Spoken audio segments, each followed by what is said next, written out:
Merci pour votre confiance et fidélité à la chaîne mère. Il est 7h à Bamako, 10h à Kazan en Russie.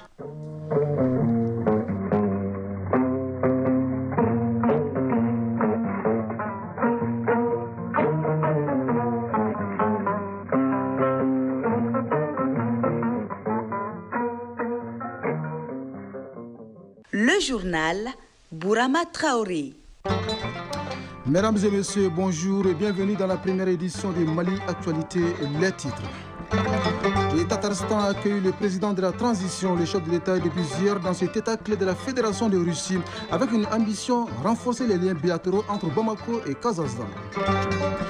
L'Iran annonce la réouverture partielle de son espace aérien au deuxième jour d'un cessez-le-feu avec Israël qui a mis fin à 12 jours de guerre. 300 millions de personnes consomment de la drogue dans le monde. C'est ce que révèle le rapport annuel de l'Agence des Nations Unies chargée de la lutte contre la drogue. Un rapport publié à la veille de la journée dédiée à la lutte contre le phénomène. La presse malienne veut s'autoréguler pour mettre fin aux dérives constatées et promouvoir un journalisme professionnel. La haute autorité de la communication et ses partenaires ouvrent les débats sur la relance de l'organe d'autorégulation des médias au Mali. Si vous avez accompli les Hajj, il vous est désormais interdit le retour aux habitudes non orthodoxes. Les bonnes œuvres et les prières accomplies doivent continuer. Tout autre comportement est perçu comme l'échec de ce voyage spirituel. C'est le grand format de cette édition. Les premiers jeux de l'AES s'achèvent le samedi prochain. En football des moins de 17 ans, le Mali affronte le Niger en finale demain vendredi. Coupe du monde des clubs des États-Unis. Toutes les équipes africaines sont éliminées. C'est tout pour les titres. Le président de la transition est depuis hier à Kazan, capitale du Tatarstan. Objectif, renforcer les liens bilatéraux avec cet état clé de la Fédération de Russie. Sur place, le général Assimi Goïta doit visiter 2 usines de fabrication d'hélicoptères et de camions. Les récits de nos envoyés spéciaux Sera Batili et Adama Kamara. Le Tatarstan, la république qui tient les ailes économiques de la Fédération de Russie de par ses grandes productions. C'est la machine à outils des équipements militaires russes et bien d'autres. Kazan, sa capitale, se met aux couleurs du Mali avec à l'entrée de la ville ce portrait géant du président de la transition souhaitant la bienvenue au général d'armée Assimi Goïta. Le président Goïta et le roi du Tatarstan, Rustam Minikhanov, se rencontrent pour la première fois dans la trajectoire d'une coopération déjà scellée entre le Mali et le Tatarstan. Les deux présidents décident de hisser leurs relations au plus haut niveau. Un tête-à-tête pour camper le décor et faire le point de la principale convention, celle axée sur le secteur des mines avec la construction en vue de la raffinerie d'or du Mali par la société Yadran du Tatarstan. Minikhanov, à l'entame de ses propos, magnifie l'histoire de l'Afrique et ses potentialités de développement avant de faire part de ses ambitions pour le renforcement de la coopération de son pays avec le Mali. Rustam Minikhanov, président de la République du Tatarstan. Ces dernières années, le continent africain est marqué par la croissance économique forte. Pour la Russie, le continent africain, c'est un partenaire important pour le travail et la coopération avec lequel exige des efforts. Nous pensons qu'il y a des domaines perspectives pour le travail avec le Mali. Il s'agit de la machinerie, de la raffinerie, de l'agriculture et des innovations. Bien d'autres secteurs peuvent être bénéfiques à cette coopération, comme les secteurs de l'agriculture, de l'enseignement supérieur et de la recherche scientifique.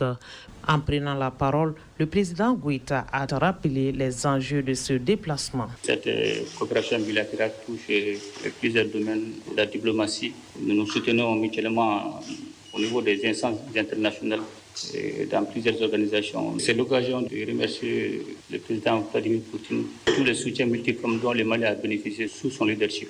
Cela concerne les transports, l'agriculture, les mines, l'énergie, aussi l'enseignement supérieur. C'est dans ce cadre que nous avons vraiment demandé au président Vladimir Poutine d'effectuer une visite ici à Kazan. Après les échanges, les deux pays, à travers leurs ministres en charge des mines, ont échangé le pacte d'actionnaires et les statuts de la Sorema, Société de raffinerie du Mali. Les contrats matérialisés, direction la salle des fêtes du palais présidentiel pour un moment de rappel culturel. Mais avant, les 35 étudiants maliens au Tatarstan sont venus à la rencontre du président Goïta dans la cour du palais pour parler de leurs préoccupations quant au transfert de technologies en matière d'enseignement supérieur déjà envisagé par le Mali. La transition est toute trouvée pour aborder l'actualité internationale. De grands progrès avaient été réalisés en vue d'un cessez-le-feu à Gaza entre Israël et le Hamas. Cette déclaration est signée Donald Trump. Le président américain s'exprimait en marge d'un sommet de l'OTAN aux Pays-Bas. Le locataire de la Maison-Blanche a également fait part de son optimisme au vu du cessez-le-feu entré en vigueur mardi entre Israël et l'Iran. Dans le même registre, l'Iran a annoncé hier la réouverture de son espace aérien dans l'est du pays au deuxième jour d'un cessez-le-feu avec Israël. Le porte-parole du ministère iranien des Transports a affirmé que l'aéroport de Mashhad, qu'Israël avait affirmé avoir frappé pendant la guerre, faisait partie des aéroports réouverts. L'Allemagne serre à nouveau la vis concernant sa politique migratoire. Des sources au ministère des Affaires étrangères annoncent que les autorités allemandes n'allaient plus financer le sauvetage civil en mer et ailleurs. Cette décision était au coup dur pour les organisations humanitaires qui interviennent pour secourir les migrants. Au premier trimestre de 2025, 900 000 € ont été versés aux organisations concernées après un total de 2 millions d'euros en 2024, précisent des sources ministérielles. En Centrafrique, la session du baccalauréat tourne au drame. Un transformateur électrique d'un lycée de la capitale a explosé où composaient 5300 candidats. L'intensité de l'explosion a poussé des candidats à quitter la salle dans la précipitation, provoquant une bousculade. Le bilan est lourd. Au moins 10 personnes sont décédées et des dizaines de blessés. Les épreuves du baccalauréat qui devraient s'achever le samedi prochain sont temporairement suspendues dans ces centres. Au Kenya, au moins 8 personnes ont été tuées et 400 autres blessés au cours des manifestations organisées hier dans tous les pays. La jeunesse est mobilisée pour commémorer le premier anniversaire de la prise du Parlement qui avait été le point d'orgue de semaines de manifestations de la génération Z contre une loi de finances, des manifestations qui avaient fait plus de 60 morts. Enfin, au Cameroun, l'ex-ministre de l'Emploi et de la Formation professionnelle est désormais candidat déclaré à l'élection présidentielle du mois d'octobre. C'est par une lettre au Camerounais Kissa Choroma Bakari a annoncé son ambition 24 heures seulement après avoir démissionné du gouvernement et rompu avec le président Paul Biya, dont il était l'un des principaux alliés. Chiffre du jour, 300 millions, c'est le nombre de consommateurs de la drogue dans le monde. Un chiffre révélé hier par l'Agence des Nations Unies chargée de la lutte contre la drogue et la criminalité dans son rapport annuel. Un rapport publié à la veille de la journée mondiale contre l'abus et le trafic illicite des drogues commémoré ce jeudi. Au Mali, la réflexion porte sur la prévention et la résilience communautaire, un rempart contre la drogue, un appel à l'action collective pour combattre le phénomène. C'est ce qui ressort du message du ministre en charge de la sécurité. Les grandes lignes de ces messages avec Bemba Sibi. Le trafic et l'usage illicite des drogues représentent une menace pour la jeunesse, le développement et la sécurité. Face à ces menaces, les autorités de la transition ont fait de la lutte contre la drogue une priorité.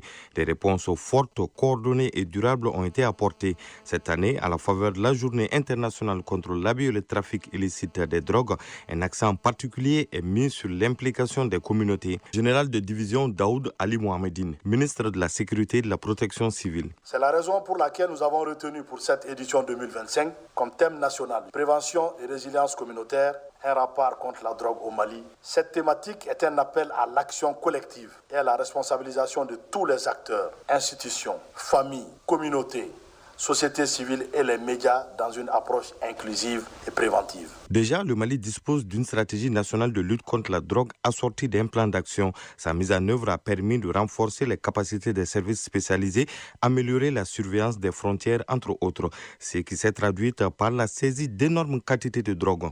Parmi ces produits, nous pouvons citer, entre autres, 36 kg de cocaïne, plus de 1242 kg de cannabis, plus de 22 tonnes de produits pharmaceutiques contrefaits, plus de 2429 doses de crack et d'héroïne, plus d'1 tonne d'appareils et accessoires de chicha et bien d'autres produits psychotropes et prohibés. Ces produits seront d'ailleurs incinérés ce jeudi à la faveur de la Journée internationale contre l'abus et le trafic illicite des drogues.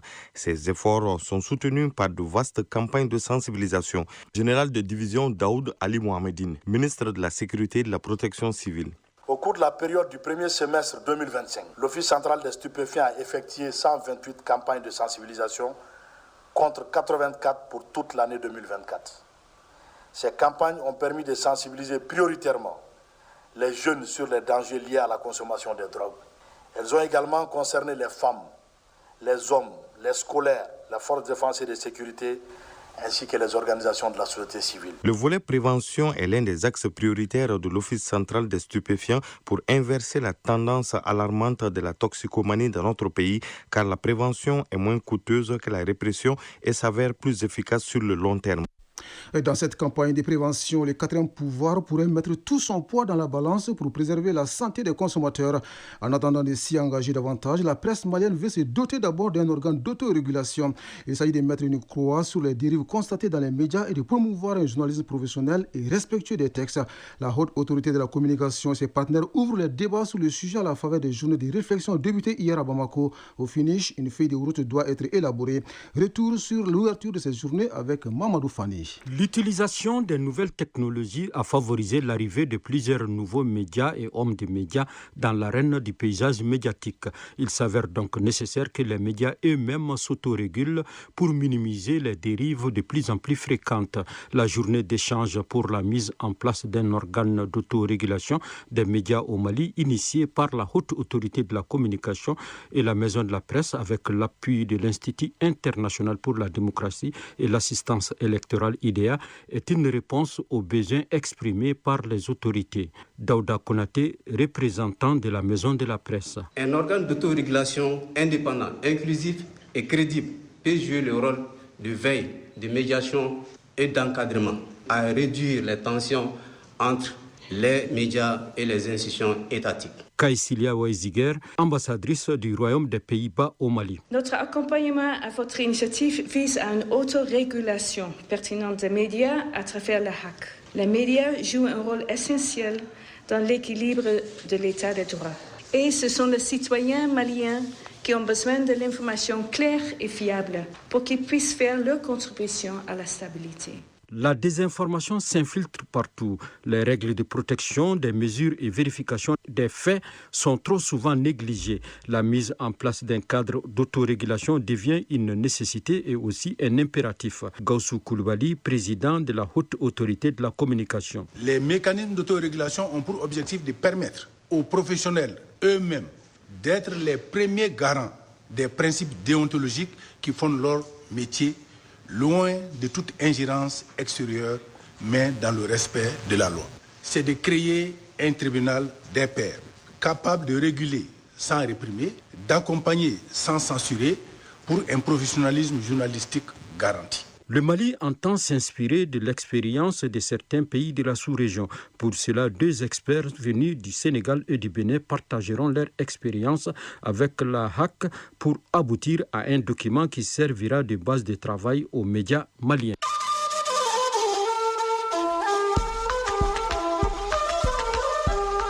AES, actualité.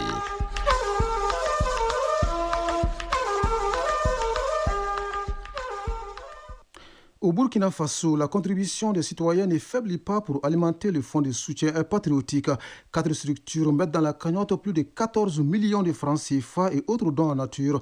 Par ce geste, elles attendent de soutenir les forces de défense et de sécurité ainsi que les volontaires pour la défense de la patrie dans la reconquête de l'intégrité territoriale du Burkina Faso, d'où nous appelle Mahamari Ouedraogo de la radio nationale. Les Burkinabés de l'extérieur mobilisent davantage des ressources financières pour soutenir la reconquête de l'intégrité territoriale et le développement de la nation. Plus de 8 millions de francs CFA ont été reversés au trésor public par les communautés des Burkinabés vivant en République centrafricaine. Leur représentant, Boukari Ouedraogo. En soutien aux idéaux et aux efforts consentis par le capitaine Ibrahim Traoré, nous comptons sur ce gouvernement pour que le Burkina soit souverain et prospère et que toutes les actions qui ont été entremises soient bien accomplies. La diaspora de Sanogo dans la commune de Garango, vivant en Côte d'Ivoire, au Gabon, en Italie et en France, a aussi manifesté sa solidarité avec une somme de 4 18 000 francs CFA.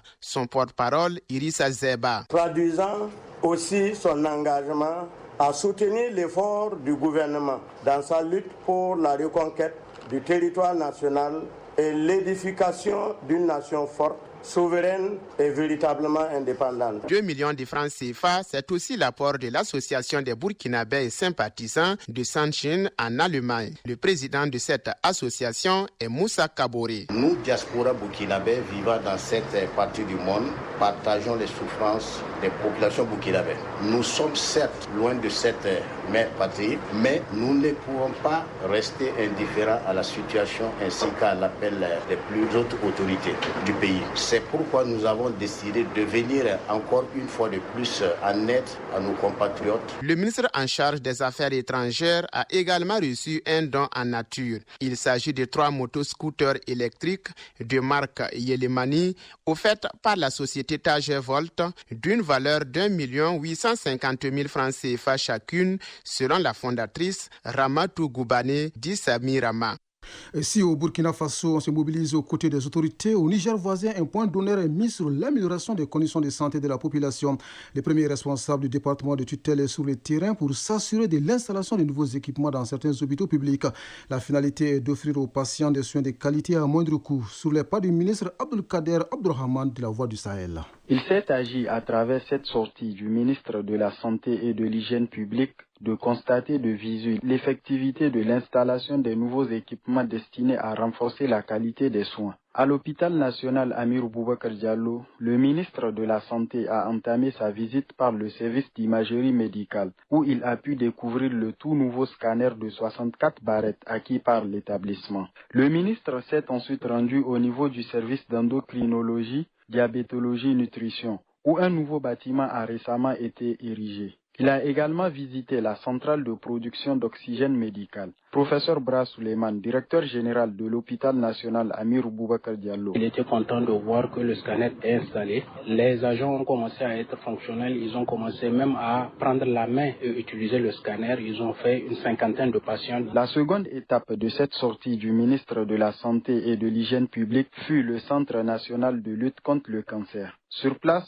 le ministre a parcouru toute la chaîne du traitement, allant du scanner de simulation jusqu'à la salle de traitement. À l'issue de cette visite, le ministre de la Santé et de l'Hygiène publique, le médecin colonel-major Garba Hakimi, s'est exprimé en ces termes. La santé de la population nigérienne fait partie des priorités du président de la République, chef de l'État, son excellent le général d'armée Abdourahmane Tiani. Pour répondre à cette préoccupation, il a été programmé donc l'achat et l'acheminement d'un certain nombre de matériel de très haute qualité.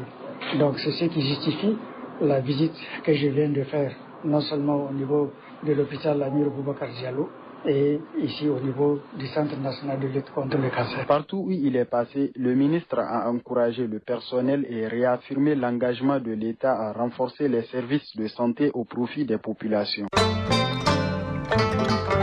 C'est un voyage pas comme les autres et à fort potentiel spirituel.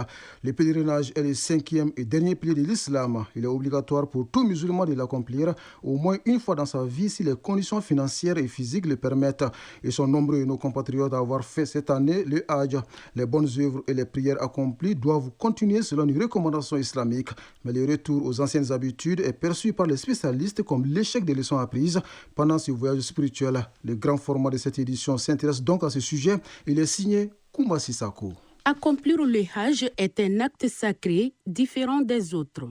Il reconstitue l'âme du pèlerin, donne aussi aux fidèles musulmans une nouvelle vie afin qu'ils puissent changer leurs mauvaises habitudes et devenir de bons fidèles. C'est un voyage spirituel et transformateur.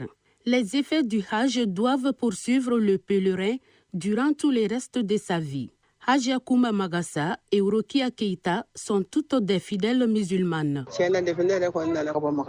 J'ai beaucoup changé après mon retour du Hajj. Avant d'y aller, j'étais un peu arrogante. Maintenant, je suis incapable de tuer une fourmi. Même si on me provoque, je m'en remets à Dieu. Je passe toute la journée à faire des zikrs et la lecture du Coran.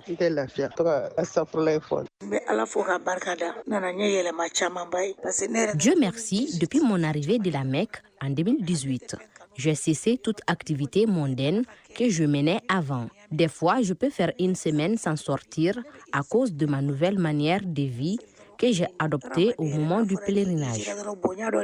Imam Aboubakr Sissé nous raconte le comportement qu'un pèlerin doit adopter après son retour de la Mecque. Après avoir accompli le Hajj, un fidèle musulman doit continuer à vivre sa vie selon les enseignements de l'islam, en préservant les changements positifs et les bienfaits spirituels acquis lors du pèlerinage. Il doit renforcer sa foi, maintenir un bon comportement envers les autres, éviter les mauvaises actions comme les mensonges, la tricherie, la calomnie, la corruption et tout autre comportement répréhensible. D'après Ajakoumba Magassa, la vie après le Hajj ne doit pas être compliquée. Au retour, il suffit de pratiquer correctement les enseignements islamiques prodigués lors de la formation pour être une meilleure personne. Ce changement de comportement provient de la formation sur les rites du Hajj et les prêches des guides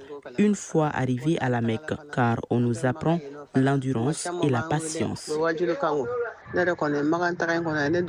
Certaines attitudes annulent le Hajj et diminuent sa valeur, au dire de l'imam Aboubakr Sissi. Même si le Hajj est valide sur le plan juridique islamique, certains comportements peuvent réduire les mérites spirituels du Hajj, comme l'ostentation. C'est de faire une adoration que l'on fait de base pour Allah tabaraka wa ta'ala seul, mais tu ne vas pas la faire pour Allah. Tu vas la faire pour l'agrément des gens, pour avoir l'éloge des gens, pour que les gens te montrent du doigt. Ça, on appelle riya, l'ostentation. Faire le Hajj pour qu'on dise qu'il a fait le pèlerinage peut annuler la récompense. Parmi les actions qui peuvent annuler ou diminuer la valeur du pèlerinage, le Hajj, retour au péché après le Hajj. Et d'imam de prodiguer des conseils aux nouveaux et anciens pèlerins afin de maintenir une attitude positive plutôt qu'à se livrer aux tentations du monde. Imam Aboubakr Sissi. À toi qui reviens des Hajj, faut faire le nécessaire pour rester droit jusqu'à ta mort. Tu dois faire en sorte que ce Hajj soit un nouveau départ dans ta vie. Fais en sorte qu'il y ait un avant et après Hajj. Allah tabaraka wa ta'ala t'a pardonné énormément pendant le Hajj. Tu es revenu chez toi aussi pur que les jours où ta mère t'a mis au monde. N'abîme pas ta construction par les péchés, car Allah dit dans Surat Al-Hijr, wa'bud rabbaka hatta ya'tiyaka al-yaqin. Adore ton Seigneur jusqu'à ce qu'il te vienne la certitude, la mort. Le pèlerinage est un acte sacré. L'accomplir est aussi une grande chance pour un musulman. Mais retourner à ses anciennes habitudes est perçu comme un échec de ce long voyage spirituel.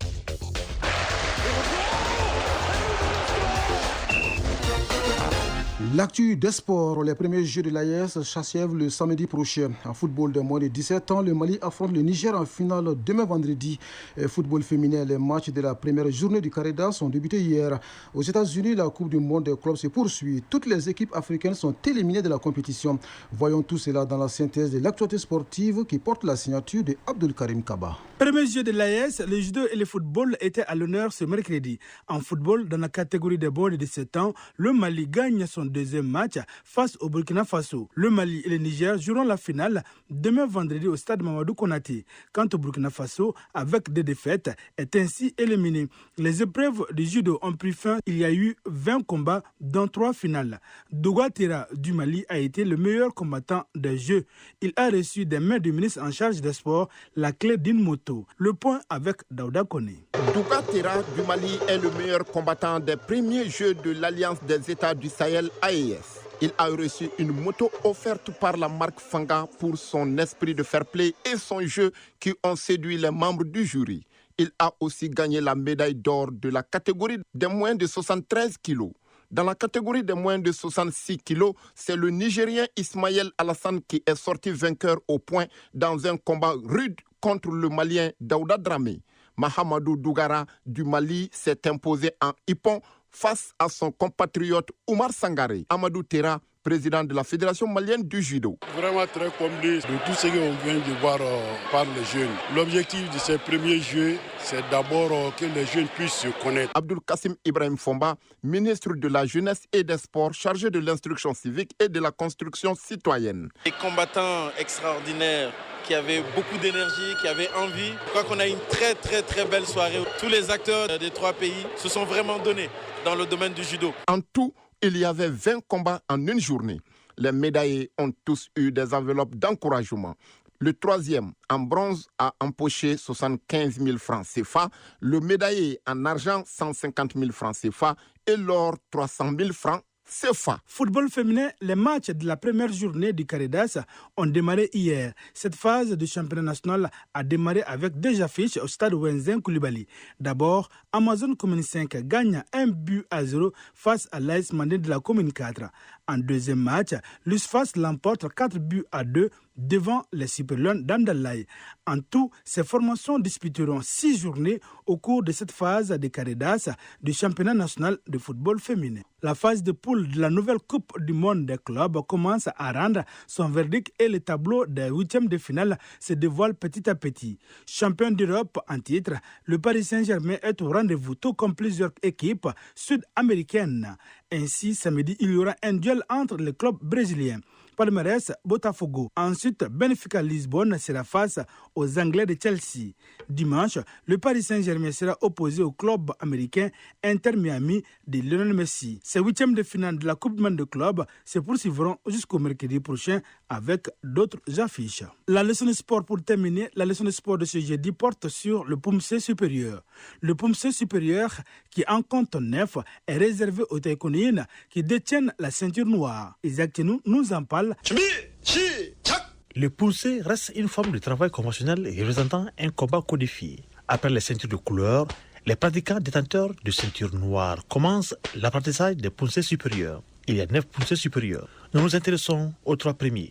Ils se déroulent suivant un diagramme différent selon sa complexité. Maître Jacob Traoré, ceinture noire, 6e dan, explique. Nous avons le premier PUMC supérieur qu'on appelle Koryo PUMC. Symbolise Sonbai, le grand homme qui possède l'esprit martial et le sens moral qui est né de la culture. La position d'attention est la position Tumilgi qui permet d'atteindre la concentration mentale et le déplacement de la main au centre de l'abdomen, à l'endroit où les signes, c'est-à-dire les divins, et les jong, l'esprit, convergent. Ce diagramme reproduit les caractères chinois qui signifient Sonbai ou Sonbe, un homme cultivé ou des valeurs à langue coréenne. Le suivant PUMC supérieur est Kunkan PUMC. Kunkan signifie la dureté et l'énergie. Le mont Kunkan, qui est considéré comme le cœur de l'esprit national en Corée, et le Kunkan Yoksa, le terrible guerrier diamant ainsi nommé par Bouddha, sont l'inspiration de ce PUMC. Ici, le diagramme reproduit les caractères chinois qui signifient montagne et les mouvements doivent démontrer puissance et équilibre. Le 3e porte le nom d'une montagne lumineuse, nous explique Maître Jacob Traoré. La montagne lumineuse signifie le caractère sacré de l'homme. Ici, le diagramme reproduit le caractère chinois qui représente les liens entre le ciel et la terre, c'est-à-dire la fondation d'une nation des hommes sur la terre selon l'ordre divin. C'est seulement en 2003 que les premières règles d'arbitrage du PUMC ont été définies. Les premières règles de taekwondo dans le domaine de l'arbitrage PUMC ont été élaborées en 2003, 30 ans après celle du Kuryogi. Kuryogi qui veut dire combat. Actuellement, des séminaires sont organisés pour former des arbitres internationaux de PUMC. Les stages de recyclage s'organisent également pour la mise à niveau des arbitres internationaux. Les PUMC constituent un exercice autant physique que mental. Ainsi va l'actualité en ce jeudi 26 juin 2025. Cette première tranche d'information vous a été servie par Alou Koulibaly à la mise en onde et au micro Brahma Traoré. Juste après moi, Moussa Koulibaly s'installe pour la lecture des avis et communiqués. Les prochains rendez-vous avec l'information, c'est à 13h. Grand merci à vous de nous avoir suivis. Très belle journée à vous, où que vous soyez.